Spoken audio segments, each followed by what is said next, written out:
आज आपकी नज़र से भी गुजरा होगा जिस तरह से फवाद चौधरी साहब को उनके मुंह पे कपड़ा था, हाथों में हथकड़ियां थी।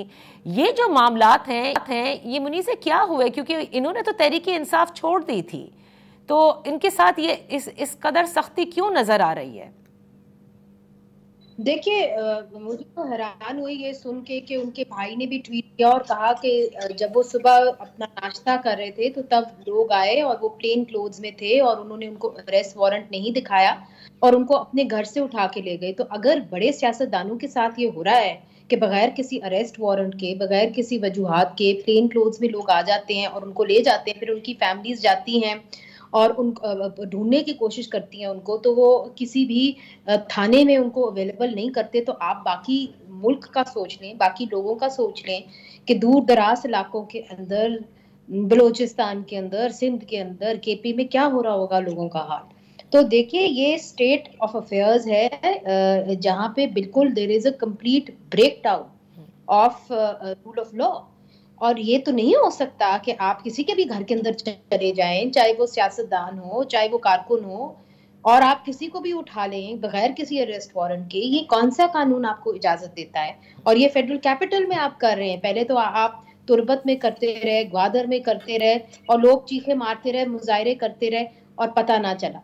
मगर अब आप उन लोगों के साथ कर रहे हैं जो बहुत वेल नोन फिगर्स हैं, जो इस मुल्क में फेडरल मिनिस्टर्स रह चुके हैं, उनके एब्सोल्युटली, साथ आप उनके साथ। अच्छा, लेकिन अब जैसे असद कैसर साहब को गिरफ्तार किया गया, उनके ऊपर जो भी केसेस हैं एंटी करप्शन के, और गिरफ्तार करके तहरीक इंसाफ के लॉयर कहते हैं कि उनको जो रिमांड में रखा गया है, अब वेट किया जाएगा कि एंटी करप्शन खैबर पख्तूनख्वा से आए और उनको वहां पर लेकर जाए।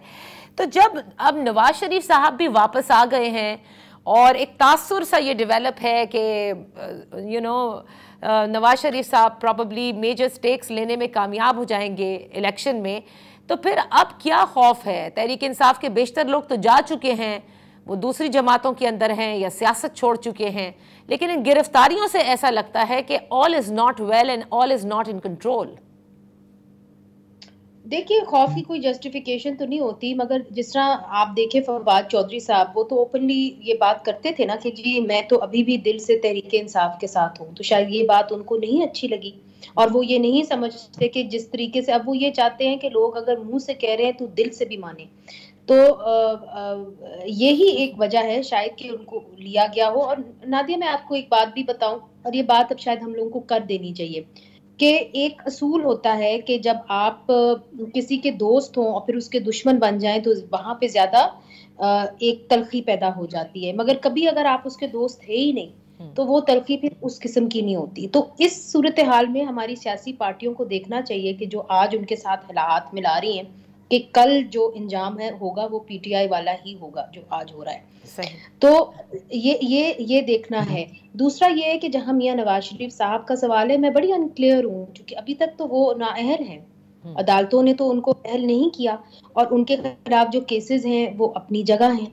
तो क्या ये नवाज शरीफ साहब के लिए हो रहा है या उनकी पार्टी में किसी और के लिए हो रहा है, मुझे नहीं मालूम। मगर ये अभी तक, हम नवंबर में बैठे हुए हैं, इलेक्शंस अगर फरवरी में होने हैं, तो हमें नहीं पता कि पीएमएलएन का प्राइम मिनिस्टीरियल कैंडिडेट मियां नवाज शरीफ साहब हो भी सकेंगे कि नहीं हो सकेंगे।